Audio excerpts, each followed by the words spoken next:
Welcome back to See Eye to Eye. I'm Monica Holt.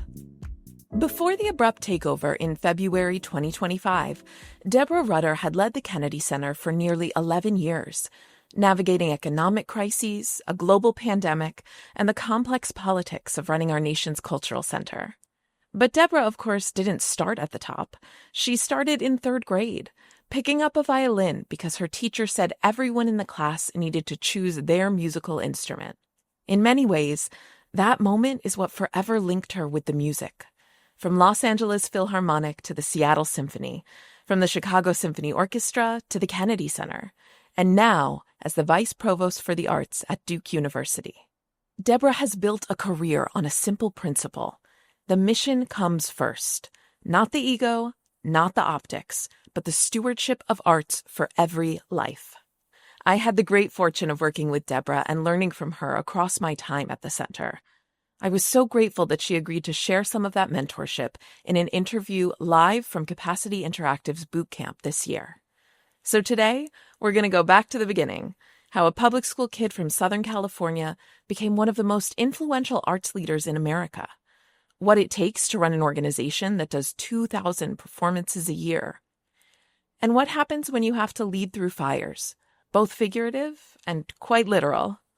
Let's dive into this special live recording of See Eye to Eye.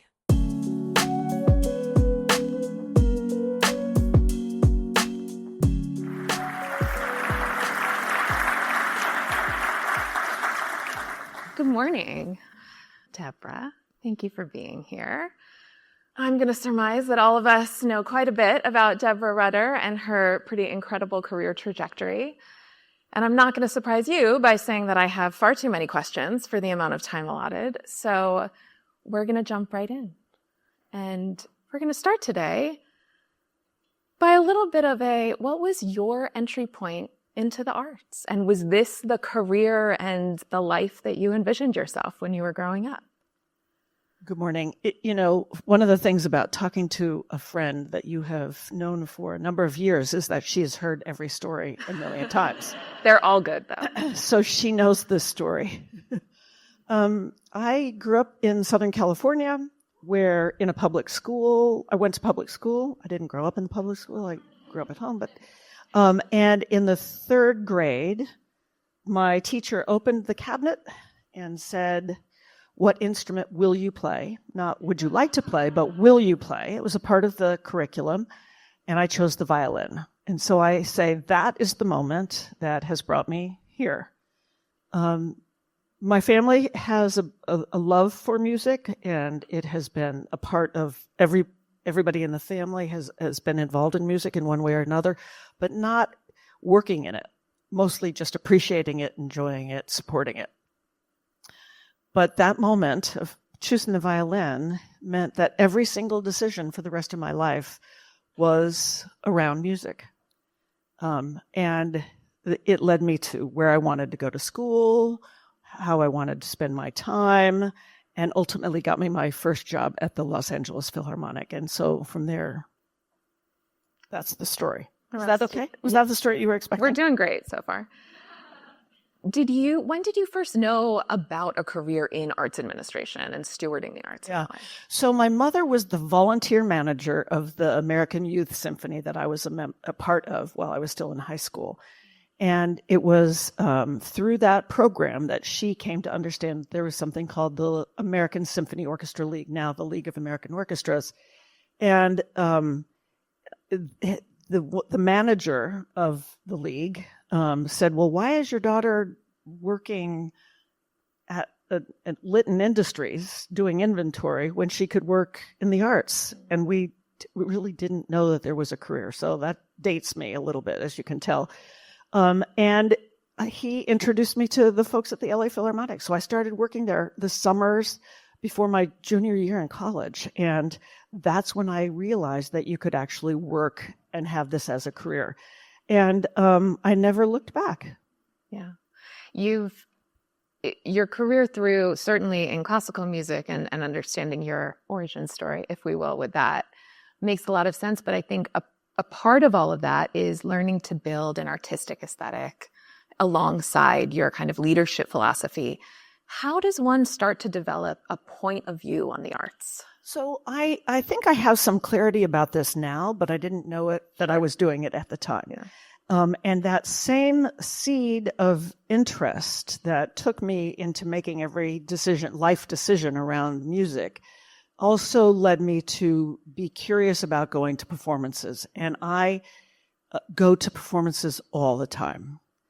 From the time I was in high school through college, and certainly after that, I just went to see things. And it wasn't just music. It was whatever was being offered. And what's really great was Los Angeles at that time was, overflowing with music of all sorts.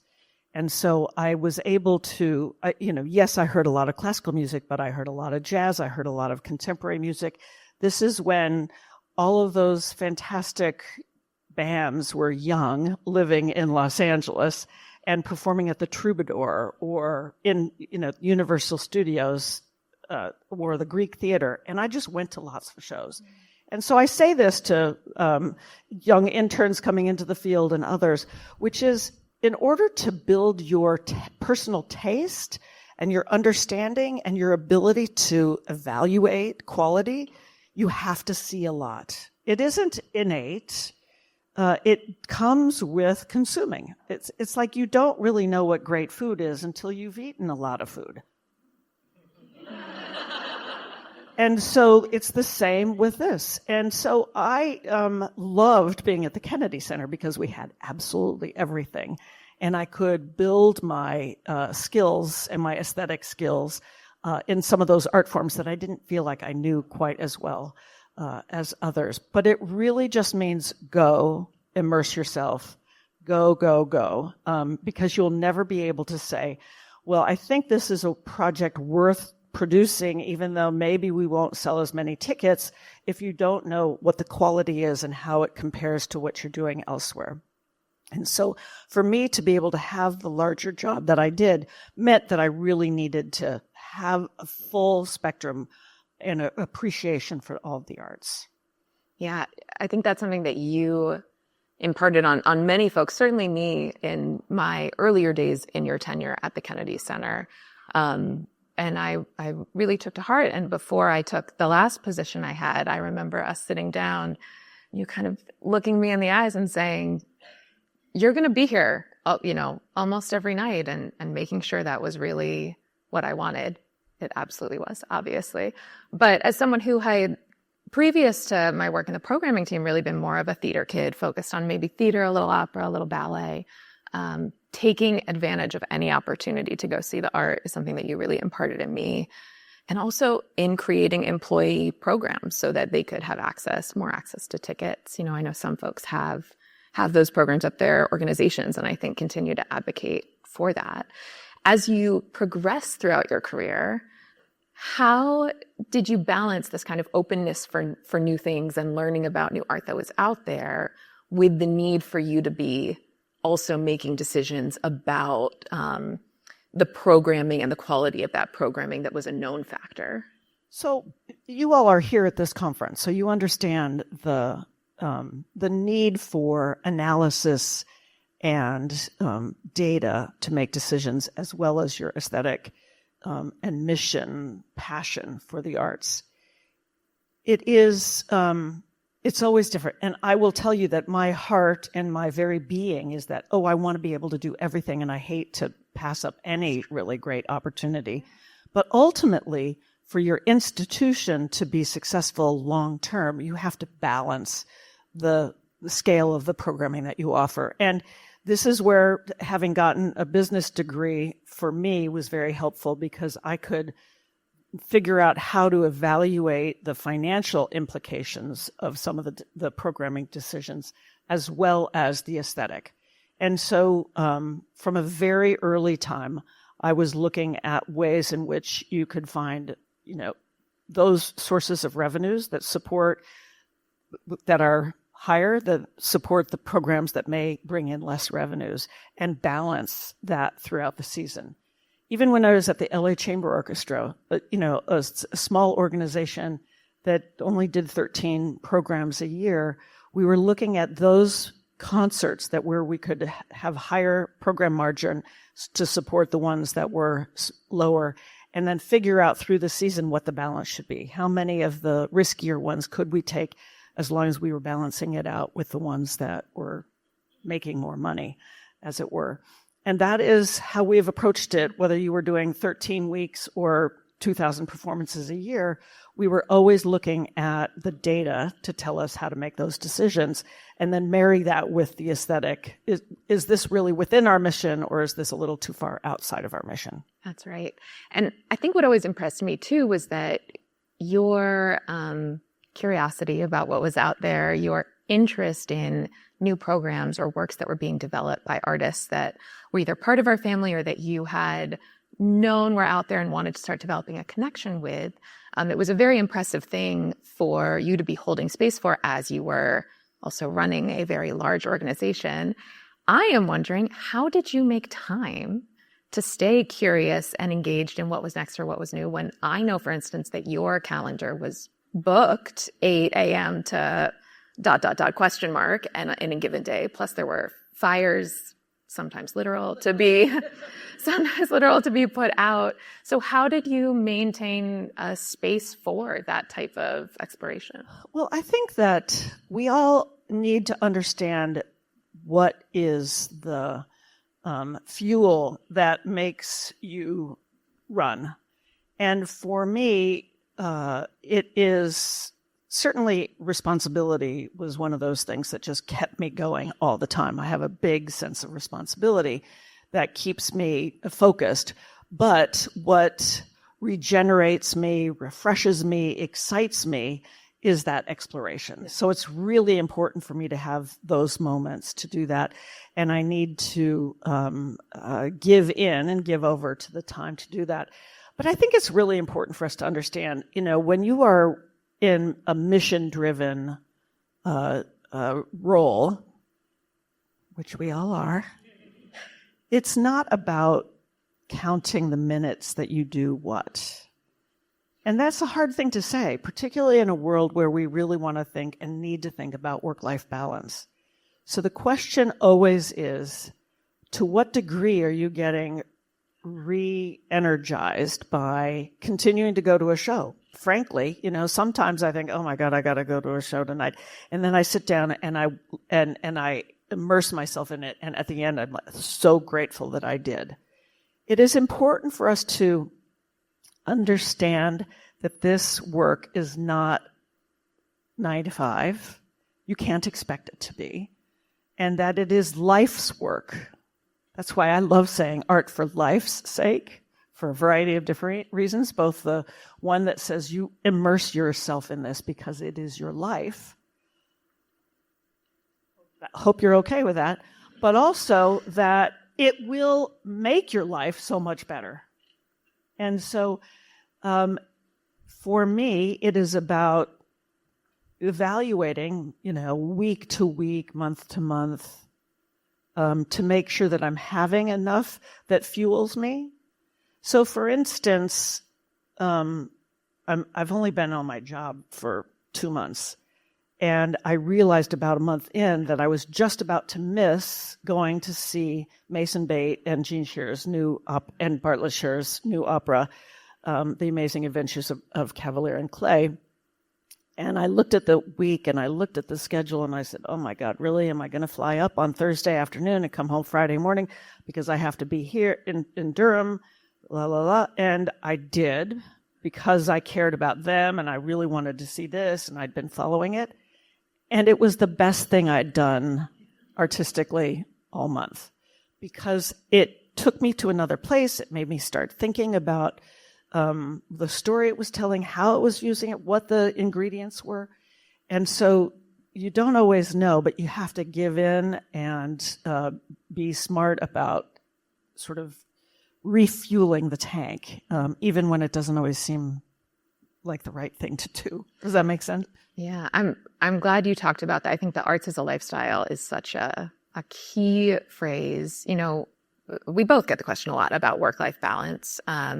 Something I've even talked about with the capacity team is that work-life balance isn't a one-size-fits-all, right? The idea that there is a work-life balance for everyone that is universal is a myth, but it's all about what are your priorities and what is your personal expectation of how you want your life to look, and is your day-to-day in balance with that expectation. And I think that kind of reframing, understanding that we have chosen this lifestyle of being in the arts. Let me just add to that, if I may. Yeah.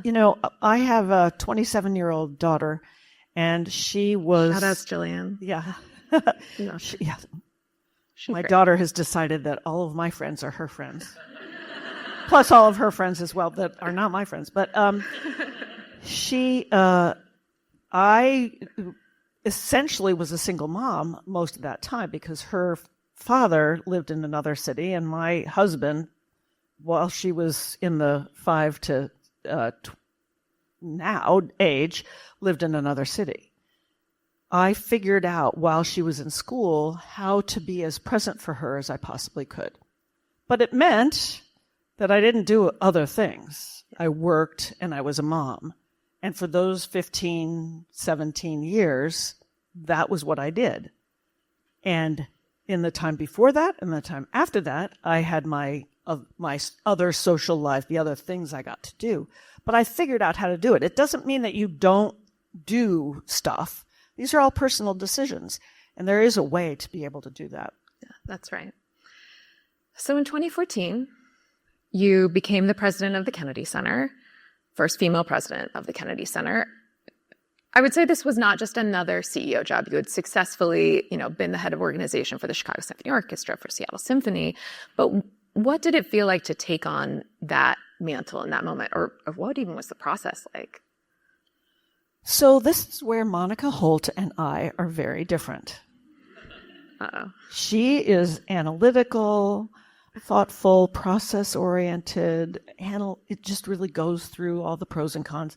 And I say, oh, that sounds great. So you just assigned me out. And that's why we're friends. And that's why we work so well together, because we balance one another. I was really, really interested in being in a place where I could hopefully have an influence around arts education, and being in a place that had a mandate for arts education and that being an advocate for it across the country, which the Kennedy Center has in its legislation, was very appealing to me. I also had gotten really itchy feeling like I was in a box supporting just an orchestra, because so many of those aesthetic and financial decisions were constrained by needing to support the orchestra activity, and you couldn't take as many risks with genre defining or breaking programming. And I was really interested in blending art forms and blurring the boundaries between art forms. And I knew at the Kennedy Center we would have every single art form, and we could experiment a little bit more with that. So I was really excited by those two things, and those are what brought me to the Kennedy Center. And then I realized how complex the organization was, and what its human needs were, its social needs were, and its political with a small p, just how it connected to the federal government. And that was hugely stimulating. So I got the bonus of what I came there for, but then I had the stimulation of really learning a lot very quickly by going there. Were there moments in the kind of early days of being in the role where the weight of the national presence of the organization, kind of the expectations, the scrutiny, where all of that was heavier than you had imagined? How did you handle kind of being in a very different equation, perhaps? Chicago Symphony Orchestra is a national presence, certainly, but Kennedy Center is a different mandate. I have an innate ability to ignore certain things.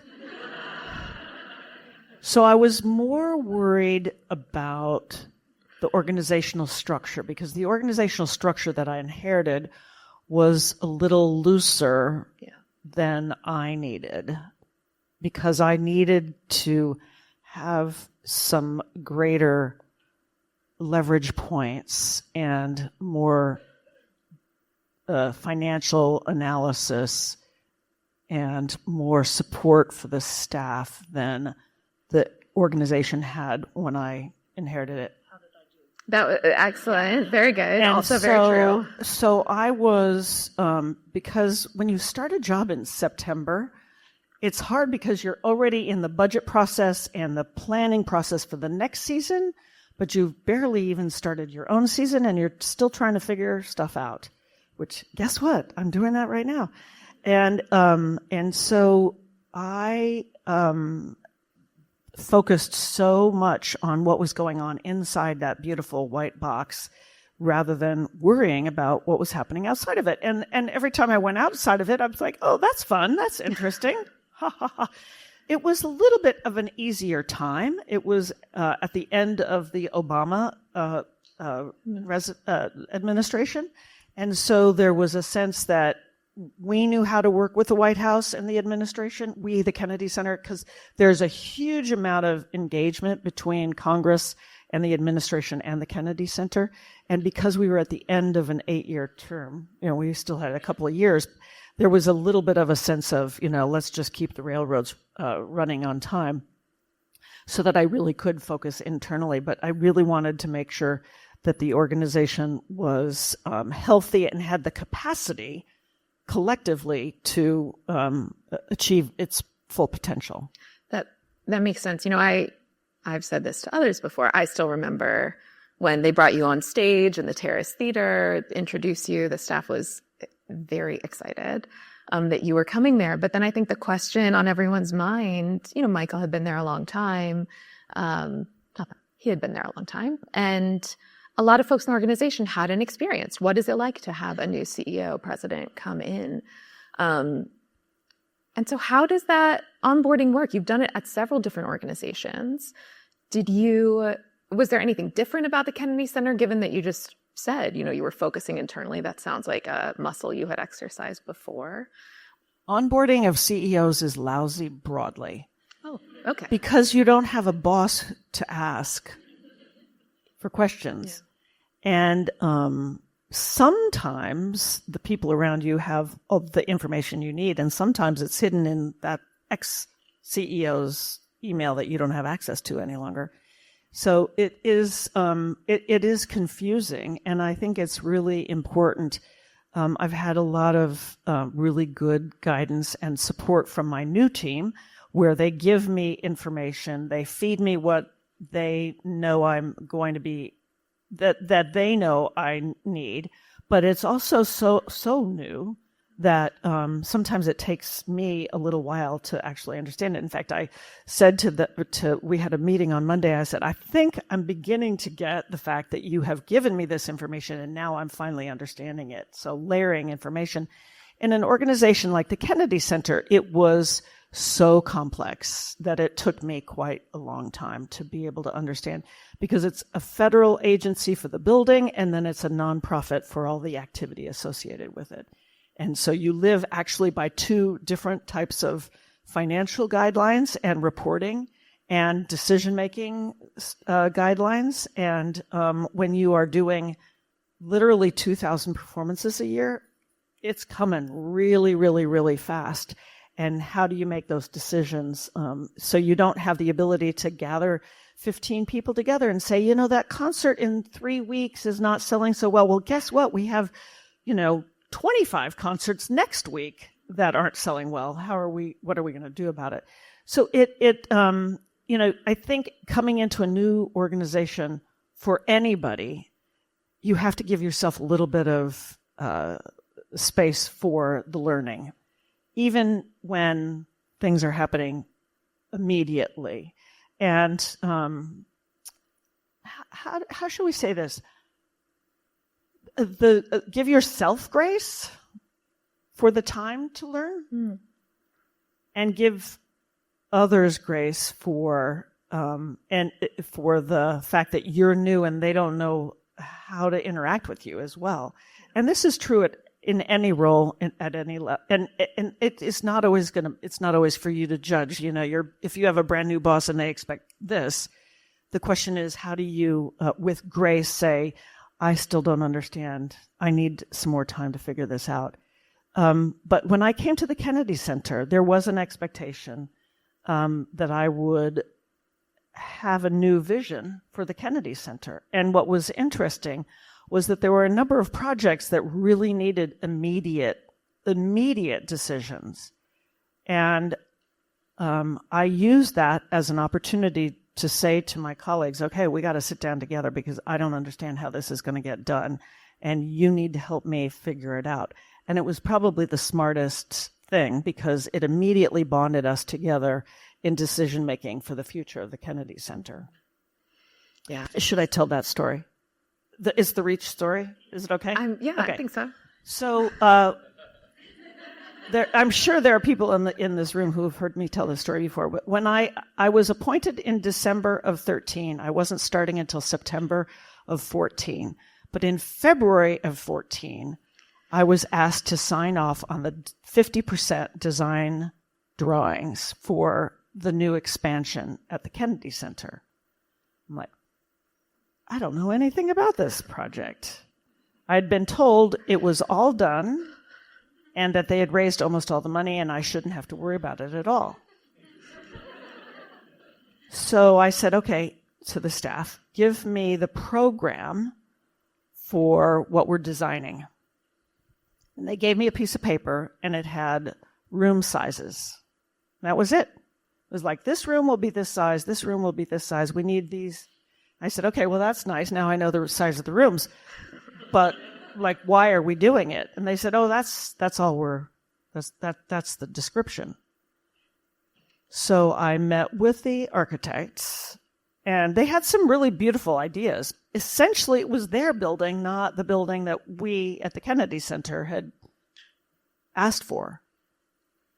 Well, I guess it was because we only gave them the room sizes, and that's what they delivered. So I said, okay, we are stopping design, and I am going to meet with all the staff. This was before I started there. I mean, Michael Kaiser, I have no idea. I never asked him how he felt about that. Anyway, so doesn't matter. It's been open now for 6 years. It's there. He was there.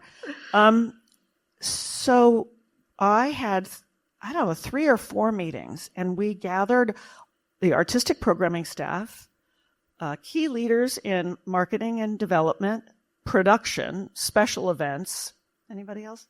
Education. And it was like a big charrette. And I said, okay, what do you need? Why do you need it? What are you hearing from the artists? You're out traveling the world. The artists that we're working with are out traveling the world. What do they say and what do they see about the future of the arts, and how can we create spaces for them to make their work happen and thrive? And then I was also started being invited to participate in meetings across, within the field, a meeting like this, and having conversations of ideas that were bubbling in other parts of the country. And we came back and we gave that information back to our architects, and most of the design could hold. We made a few connecting bridges. We opened a lot more windows. We added more storage. There's still not enough storage. We took a building off the river. We took the building off the river because that was a really terrible idea. And created something completely unique, and really a manifestation of the work that was taking place in the center. The issue was that the programmers and their colleagues and the artists that they were supporting were not working together. They were working in silos. And this was the beginning of us doing work collectively so that we could learn more from one another. and build programs that blended the artists from jazz and theater for young audiences, or dance and contemporary music. And it gave us the foundation for this cross-center, cross-institutional programming concept. And the idea that audiences wanted to be more immersed in the art as it's happening and in the process of the art being created. And so that is how the Reach came to be. And it's how I got to know the staff as well.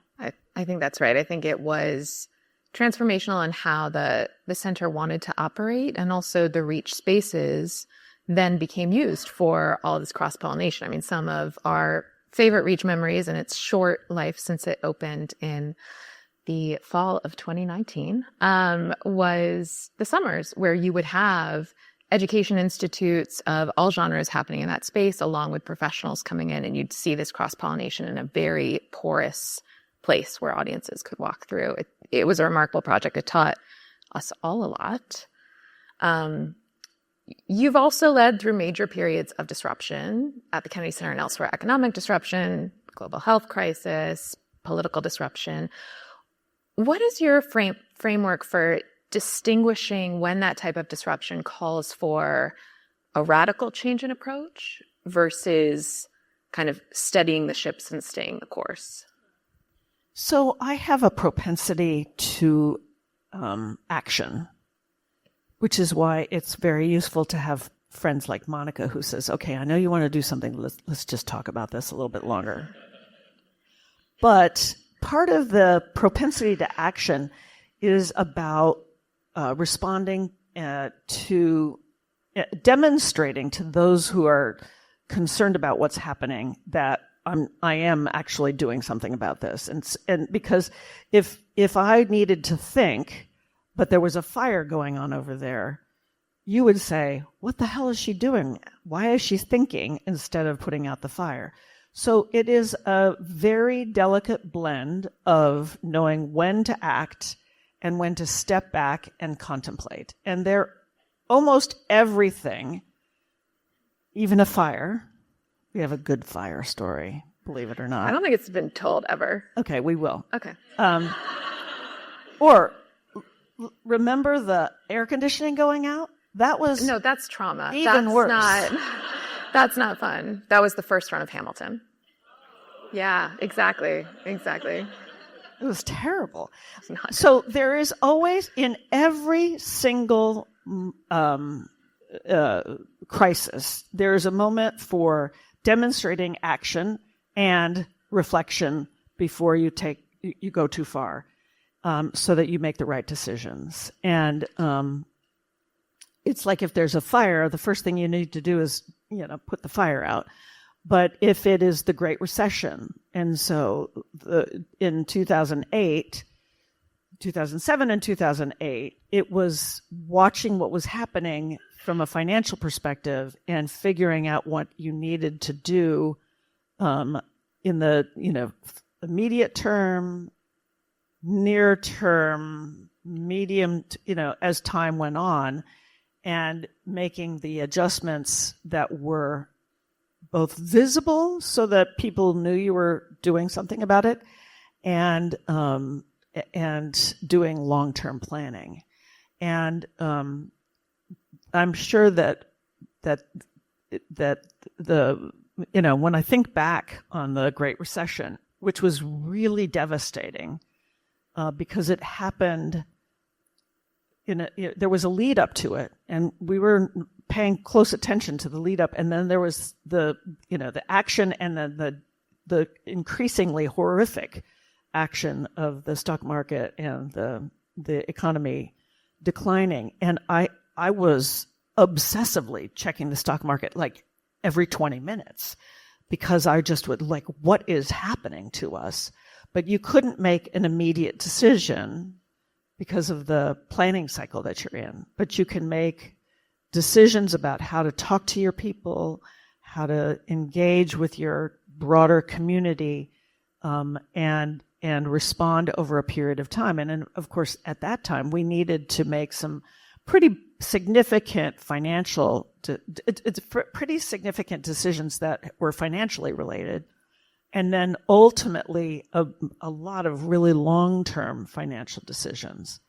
In the case of the pandemic, we had been sensing something was going to happen, but I'll never forget walking around the Kennedy Center at 7:25 before a couple of shows were starting on the 12th of March, having just gotten off a conference call with the mayor, with David Rubenstein, and the mayor said, "We're closing the city down tomorrow."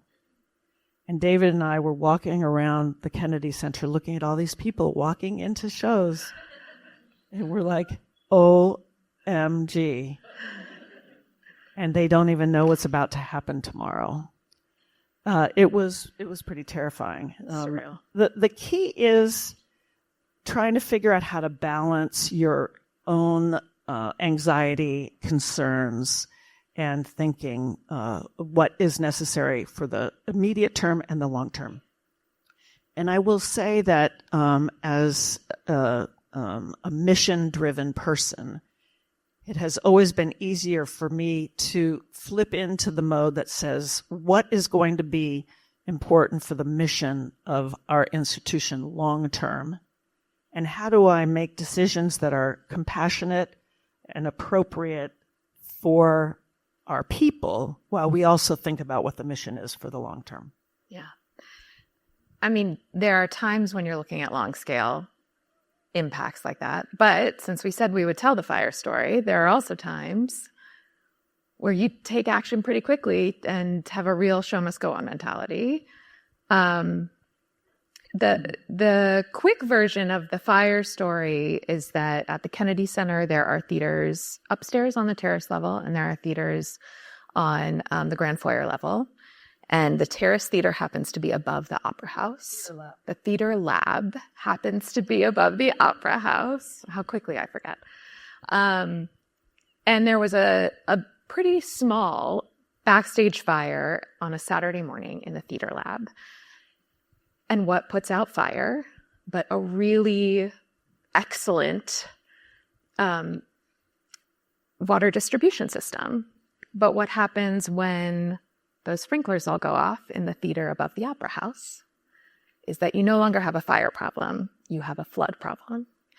And so there was a evening performance that night in the Opera House of the Scottish play as an opera. All of this, in hindsight, you're like, oh yes, of course, this makes a ton of sense. And I'll never forget being on the calls that morning with you. You walk through and you could hear the sound of the water coming from upstairs. But in an act of ambition and resilience, do you want to tell folks what happened that night? It was the final night for the opera, and they didn't want to lose it. This is the stubbornness of Francesca Zambello and Timothy O'Leary, I'll tell you. Yeah. And it was the Saturday before Thanksgiving, and we had Nutcracker coming in the following week, which the stubbornness of Deborah Rutter didn't want to lose out on the revenues associated with them. And lo and behold, the first of all, we had to get ServPro. How many times have you seen that ServPro? It wasn't actually ServPro, but it was a company like ServPro, because I called the facilities guy and said, come on, get ServPro. They can clean it up. Can we get it in this afternoon because we have to have a show tonight? Well, it was too much. The water was literally that deep on the floor of the Opera House. But George Washington University is literally 5 blocks away from the Opera House. And the opera, that they have a beautiful theater that was set up to be able to do opera theater on Sunday. This is Saturday night. So lo and behold, they said, sure, you can bring your opera company here.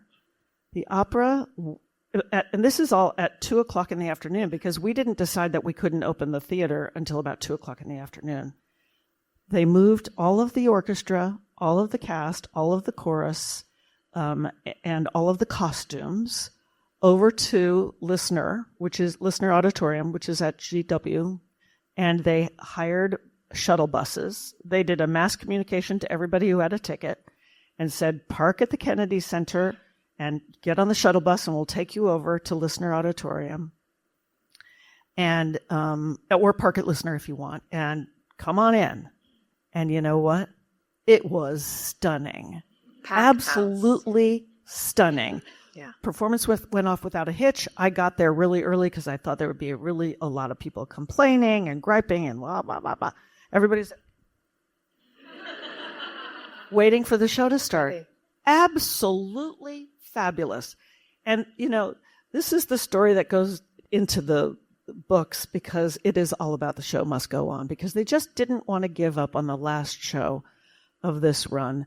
And the next part of this is that the housekeeping staff and that ServPro equivalent organization that we hired and our facilities team got the place cleaned up, and we were able to welcome people in for Tuesday evening dress rehearsal, or Tuesday afternoon dress rehearsal, and then performances through the rest of the week. And it is about teamwork. It's about commitment. It's about actually having incredibly clever production crew. Yes. I mean, Glenn was... shout out to Glenn Turner, who's one of the most brilliant guys anywhere. But the show must go on. Yeah. And that's the fire/flood for fire and air conditioning. Yeah. The two of them. I will not talk about the air conditioning. I'm still very scarred from that. So not to, one thing leads to another. 9 months ago to this day. Yeah. Here we go. I was in LA with our colleague Ellen Palmer. One of our broadcast shows, we were looking for a new broadcast partner. We had spent several days pitching to studios. We were feeling like we're ready to go. We're going to have a great broadcast this year. Get on a plane, land at DCA. I get off the plane, and The Atlantic has published an article that more or less is foretelling, based on their inside sources, what is about to happen with the Kennedy Center board. I see this on my fun and baggage claim. I was planning on going home. I had been gone for a while. And I got in an Uber, and I went to the Kennedy Center, and I went into your office, and you were sitting in a chair, and Eileen Andrews, our head of press, was sitting on the couch. There were a couple, I think one or two other executives. I took on the great Kennedy Center programming tradition of grounding oneself, and I sat on the floor in the office and kind of asked, what's happening? And a lot had happened that week. I think nothing that would have predicted exactly what was to come, but there was certainly unusual activity. And as conversations go, we talked about what's happening, and then we all kind of were just talking and catching up. And I say this because I remember we were talking about something completely unrelated, and we were laughing. Someone had made a joke. And then Eileen gets on her phone a text message from someone with a screenshot of the Truth Social post from Trump about his dismissal of the Biden appointees and his dismissal of our current chairman of the board, who, of course, was David Rubenstein. And so that weekend set off a lot of activity that you had to be managing in front of the scenes, behind the scenes, et cetera. A lot of questions from the public. At the same time, Alvin Ailey was in the building for their annual until next year tradition of their week-long runs at the center, Schmigadoon, which would be our last Broadway center stage and which is coming to Broadway soon. That had its final weekend. So activity was still happening. Your grace, and that weekend and the days after that, your grace, the way that you were supporting the staff, that you were supporting the institution was stunning and incredible. But it had to be hard. You were putting on a brave face, but how do you even start processing when something like that is happening and you are still juggling both the job, the crisis, and the mental toll of what's occurring? I'm not sure if there is a prescription for this. I can just say that the this responsibility is one of those, is responsibility a value? I hold that sense of responsibility highest. I am responsible for my organization. I am responsible for communicating. I'm responsible to my people. And I put that above everything else. Now, you can either say that that's good or bad. It isn't like I don't take care of myself eventually as well. But in that moment, I don't go to, what does this mean for me? And I think that's really an important piece of leadership. Successful leaders don't put themselves first. They put their institution and their mission first, at least in my opinion. It does mean that there are moments where you personally are deeply affected, and that did happen. But I don't think I started processing for quite a long while. And that's why I was able to get through not just that day, but that weekend, all of the next week, and a couple of weeks after, and after that started processing. There are moments where it's like, what did I do wrong? Like, how come I'm in this situation? I didn't do anything wrong, obviously, but how did I end up in this situation? So I really hold that to be a hallmark of who I am and how I lead, which is, it is about the institution, and I have a responsibility to the institution. I also am not one who spends a lot of time going down the rabbit hole guessing what might happen next. So people said, did you see this coming? Well, in hindsight, we saw many things coming, but for the longest time, literally from November 6th to February 7 and February 12, we were in the mode of thinking, we've worked with this administration before. We were fine. We were successful. He actually gave us more money than we had asked for in appropriations during his term, the first time. So there was sort of a, we can do this. It means that we'll tweak and adjust. And, it's never happened where the president of the United States has thrown out or terminated the tenure of board members before, but there's nothing that says he can't do that. So we'll figure out how to make that work. But it was only a couple of more Truth Social releases that led us then to see, oh, maybe he's taking it over more completely. So the good news is that I was able to piecemeal some of the decision making along the way. And I spent that weekend desperately trying to reverse the decision around David Rubenstein, because I thought if David Rubenstein could stay as chairman of the board, he could protect the work of the Kennedy Center and work with the new appointees that President Trump would put in place. But clearly, in the end, President Trump decided that he would like to be the chairman. So it cascaded from there. Yeah, I mean, a lot will be left unsaid here about the sacrifices and decisions you were making that weekend. And that maybe is a whole other interview one day down the road with a little more distance. There's this new thing that Netflix has created, famous last words. I'm not planning on dying soon, but How, as you started to process what had happened, even in the weeks later, how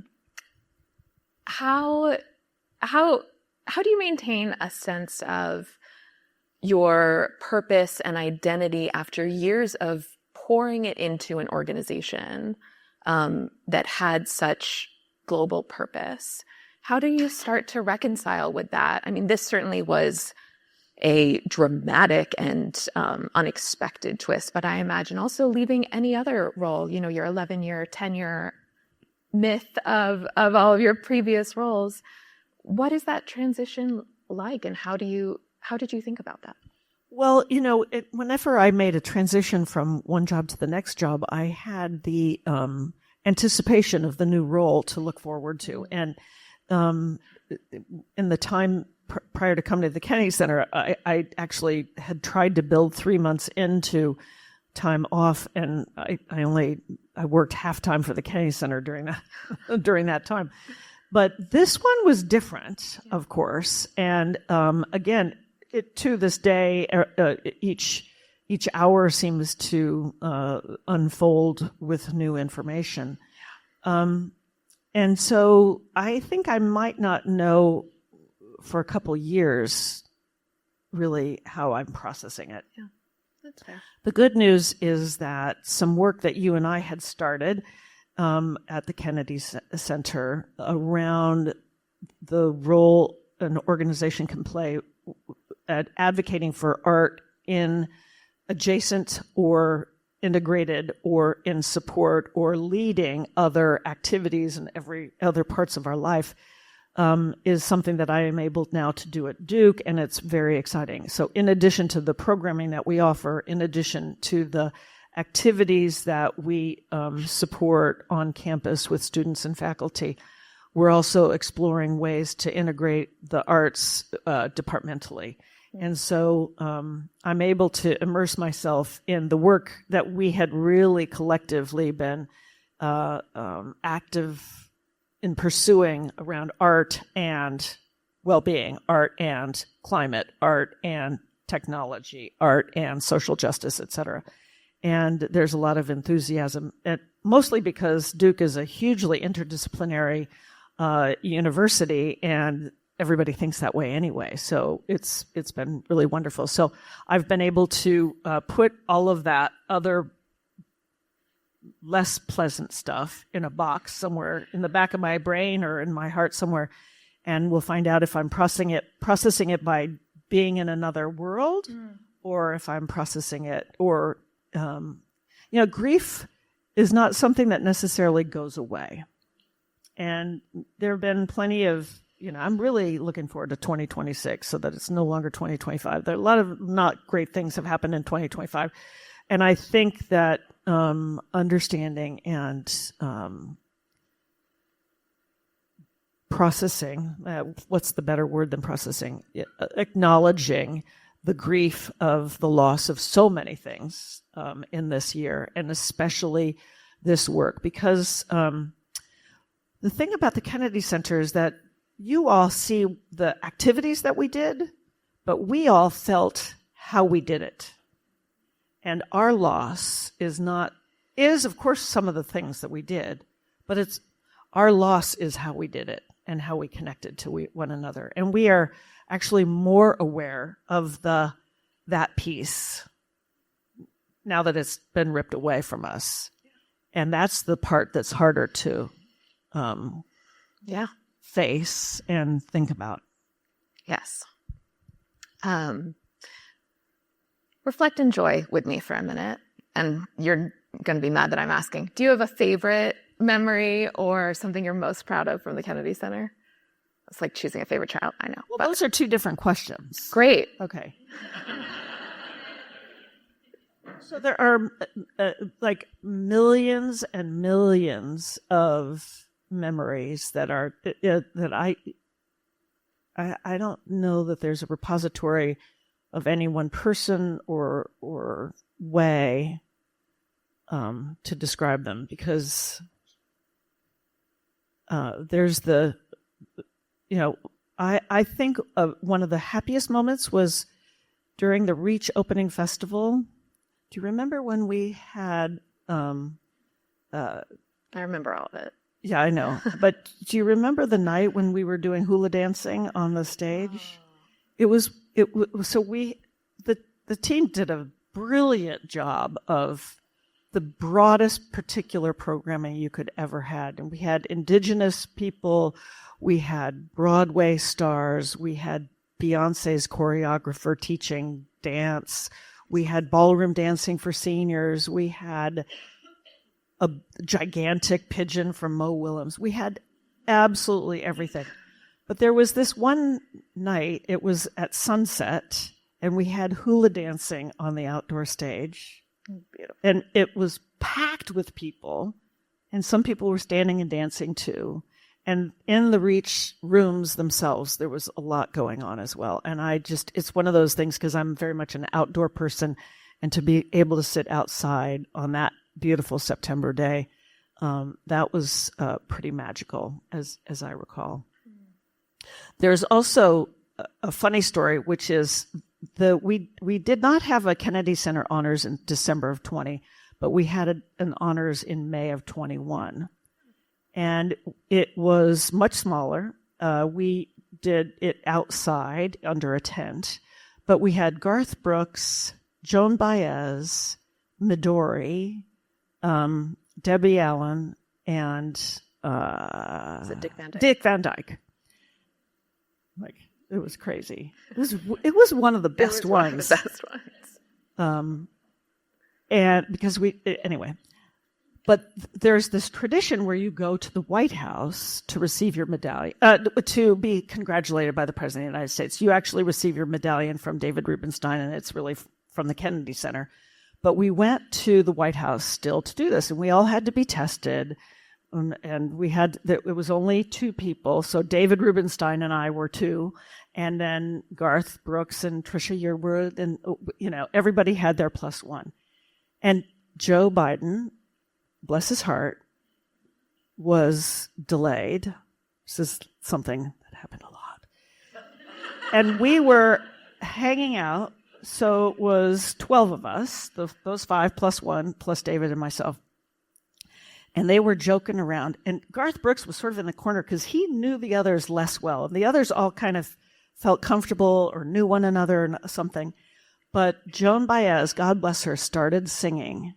And Dick Van Dyke started dancing. And Debbie Allen was dancing with him. And Garth Brooks and Trisha finally came, everybody joined in, and it was a we shall overcome kind of moment. It was really just pretty fantastic. I've never heard that story. Really? Really? Look at us. Anyway, it was one of those things that only 12 of us experienced it. Yeah. Joan and Dick told Joe all about it, and then he wanted them to reprise it, but it was not quite the same, obviously. That's incredibly special. Okay, so one final thing that I will share with the group, because I think it's relevant also now to the work you're doing, is that on the day of the board meeting where President Trump's newly appointed Kennedy Center board members then elected President Trump, the chairman of the Kennedy Center board, and they appointed a, quote, interim executive director who is now the man serving as president. And that was the day that Deborah was asked to leave. The staff of the Kennedy Center was gathered in Studio K, which was luckily in our Club at K set up for that. And Deborah came in. I've seen Deborah give a lot of speeches. Deborah has given many more speeches than I've seen her give, and they are always excellent. This was 3 minutes from the heart, one of the best. And the one phrase that I just wanted to share with everyone is something that you've said at many of these speeches, but never was it so potent than in that moment. And it's something that's been really etched on my heart ever since. And so I just wanted to take a minute to share that with this group, which is, I believe that if every child had art in their school day, our world would be a different place. And I think that, yeah.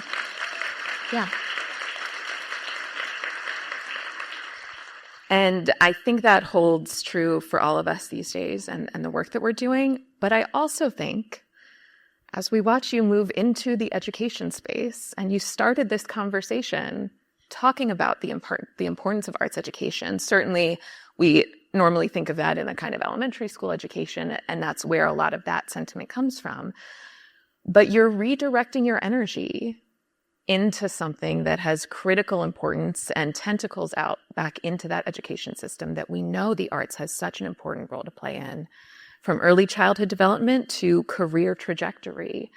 You talked a little bit about your time at Duke so far, and I know it's early days, but what is that like to now be immersed in a college campus, and what, opportunities does that present? Maybe what are you learning from some of the students you're meeting on campus too? I see we have 2 minutes and 22 seconds left. And this is ignore that. 20-minute answer. Sorry, Christopher. I really, really believe that there is reason for hope. And I know there is a fair bit of despair and concern, but we need to unleash the power and the creativity in our young people and give them the opportunity to really fully explore who they are and give them the tools for artistic expression. One of the remarkable things about Duke is that we have art departments. We have music, dance, theater studies, creative writing, film, art history, visual art, and most every student who goes to Duke, even if you're studying economics or computing or biology, has a very big interest in other activities as well. And it's highly encouraged at Duke. So we have lots of people. We have, 8 dance majors, but we have lots of dance minors. And we have, listen to this, 500 dance clubs.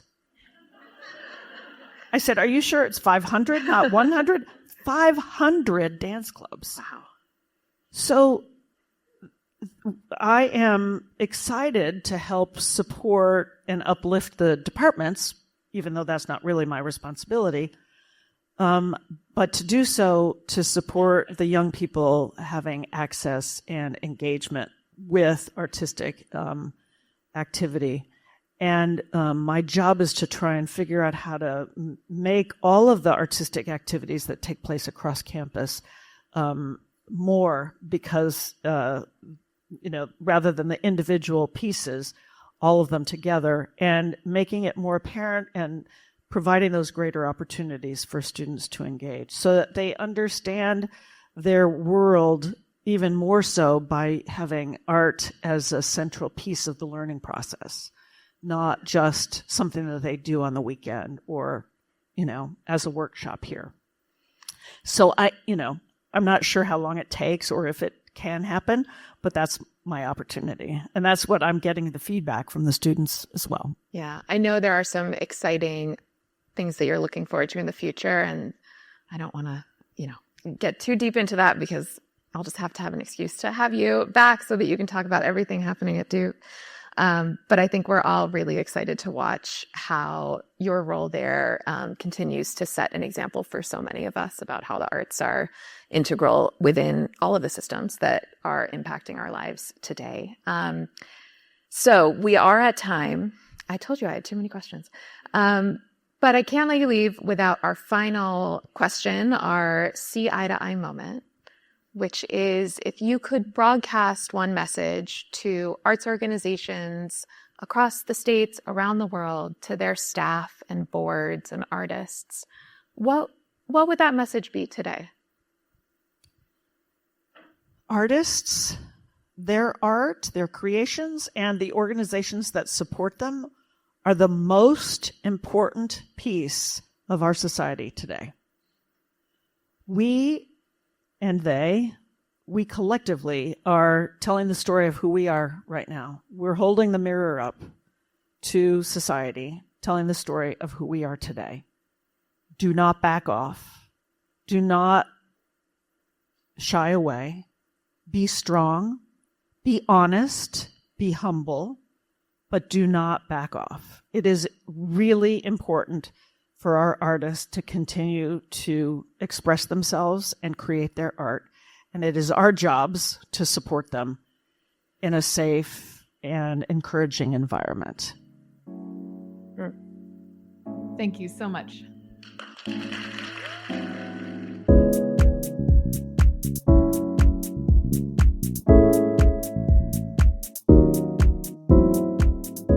Thank you for listening to See Eye to Eye with Monica Holt. If you enjoyed today's conversation, please take a moment to rate us or leave a review. A nice comment goes a long way in helping other people discover the show and hear from leaders in the arts and beyond. If you haven't already, please click the subscribe button wherever you get your podcasts. We've got some pretty incredible episodes coming your way, and I wouldn't want you to miss them. This episode was edited and produced by Karen McConerty and co-written by Karen McConerty and myself, Monica Holt. Stephanie Medina and Jess Barabee are our incredible designers and video editors. Our music is by Who Is Uzo. Don't forget to follow CI on Facebook, Instagram, LinkedIn, YouTube, and TikTok for regular content to help you market smarter. You can also sign up for CI's newsletter at capacityinteractive.com, and you'll never miss an update. And you can always reach out to let us know who you'd like to hear next from on CI to I.